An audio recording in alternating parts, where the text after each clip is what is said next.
बिहार विधानसभा चुनावों में एनडीए और महागठबंधन के बीच जोरदार जंग छिड़ी हुई है। दोनों तरफ से एक दूसरे के नेताओं पर जुबानी तीर चलाए जा रहे हैं और इसी बीच IBN 7 से खास बातचीत की।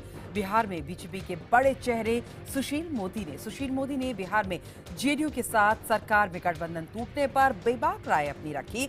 IBN 7 से खास बातचीत में सुशील मोदी ने साफ कहा कि नीतीश कुमार ने प्रधानमंत्री नरेंद्र मोदी के साथ निजी दुश्मनी के चलते बिहार में बीजेपी का साथ छोड़ दिया। सुशील मोदी ने IBN 7 से कहा कि नीतीश कुमार के अहम के चलते बीजेपी से उनका गठबंधन टूट गया।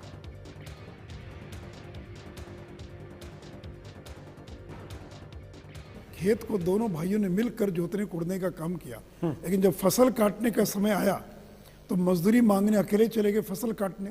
तो बिहार की जनता ने इसको स्वीकार नहीं किया, कहा कि ये श्रेय अकेले आपका नहीं है।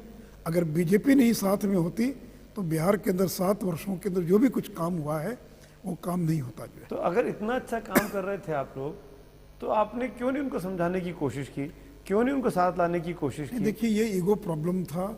उनको ये लगता क्या था, दिक्कत थी नरेंद्र मोदी जी के नाम से? उनको ये लगता था कि मैं भी रेल मंत्री था, नरेंद्र मोदी तो कभी केंद्र में सांसद भी नहीं थे, कभी केंद्र में मंत्री भी नहीं थे, और मैं पिछड़े राज्य का मुख्यमंत्री हूँ। ये सिर्फ उनकी अपनी निजी खुंदक थी या उनकी पार्टी की राय थी? नहीं, पार्टी की राय। देखिए, वहाँ तो एक व्यक्ति की, ये कोई पार्टी थोड़ी है। लालू, नीतीश, मुलायम, ममता, ये तो एक आदमी की पार्टी। उनकी जो राय होगी वो पार्टी की राय होगी। नीतीश के साथ 100-125 MP MLA भी थे। जो भी एमएलए, तो वो एमएलए तो उन्हीं की बदौलत है ना।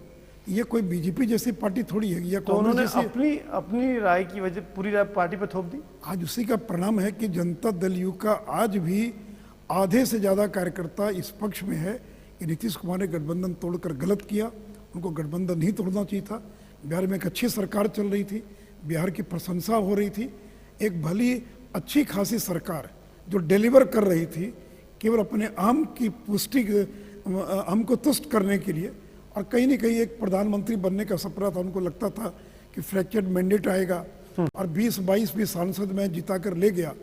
हो सकता है कि देवगढ़ा जैसी स्थिति पैदा हो जाए जी। और इतने साल तक मैं रेल मंत्री रहा, बिहार का मुख्यमंत्री रहा, तो मैं प्रधानमंत्री बन सकता हूं। इस वक्त हमारे साथ जुड़ रहे हैं जेडीयू प्रवक्ता नीरज प्रकाश सिंह। नीरज जी, ये बताइए कि सुशील मोदी ने साफ साफ कहा है कि फसल दोनों ने मिलकर उगाई, दोनों भाइयों ने, लेकिन जब पैसे लेने की बारी आए तो जेडीयू आगे बढ़ गई, नीतीश कुमार आगे चले गए। पर सीधा सीधा आरोप सुशील मोदी का आप पर। किस मामले में? कि आप लोगों ने बीजेपी से अपना साथ इसलिए छोड़ दिया क्योंकि नीतीश कुमार का बीच में अहंकार बीच में आ रहा था। तो माननीय सुशील मोदी जी को यह स्पष्ट होना चाहिए, जब बिहार के उप मुख्यमंत्री थे, अनुकंपा के आधार पर संवैधानिक प्रावधान न रहने के बावजूद तो उन्होंने पीएम मटेरियल नीतीश कुमार को कहा था। कैसे कहा था?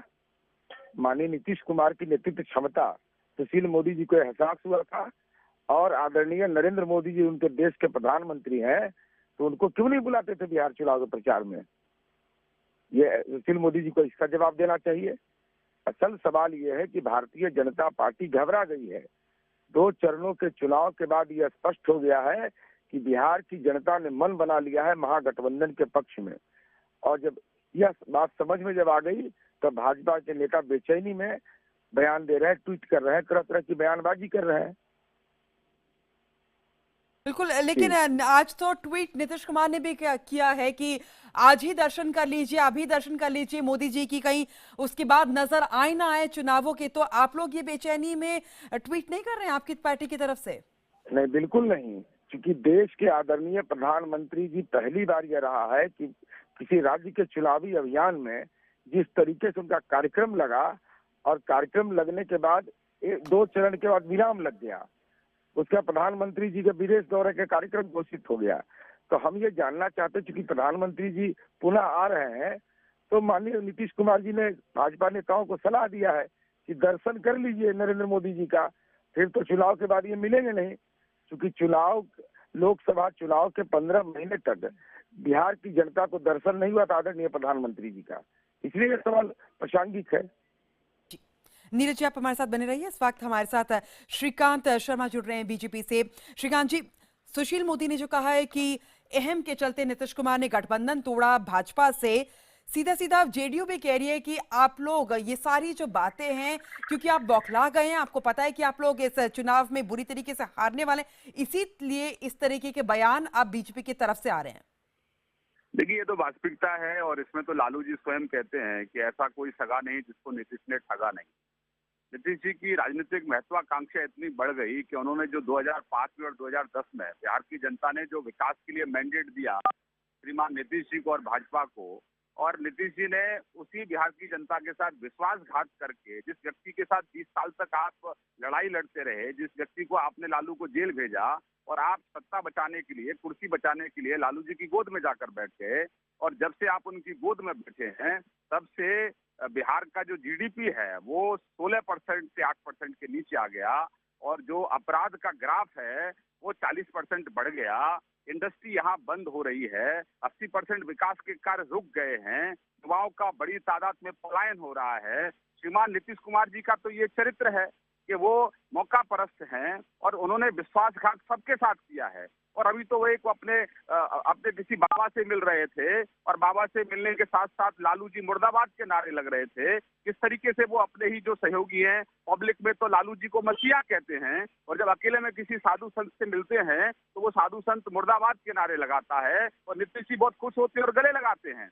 तो ये एक तरीके से एक्सपोज होते हैं नीतीश कुमार जी। सत्ता के लिए किसी भी स्तर तक गिर सकते हैं, लेकिन बिहार का नौजवान इस चुनाव में कोई समझौता करने वाला नहीं है, क्योंकि ये चुनाव बिहार के नौजवान। चलिए श्रीकांत जी, बहुत बहुत शुक्रिया आपका भी। नीरज जी, आपका भी ये आरोप प्रत्यारोप तो लगते रहेंगे, लेकिन बिहार की जनता सही मायने में विकास चाहती है। बहुत बहुत शुक्रिया आप लोगों का।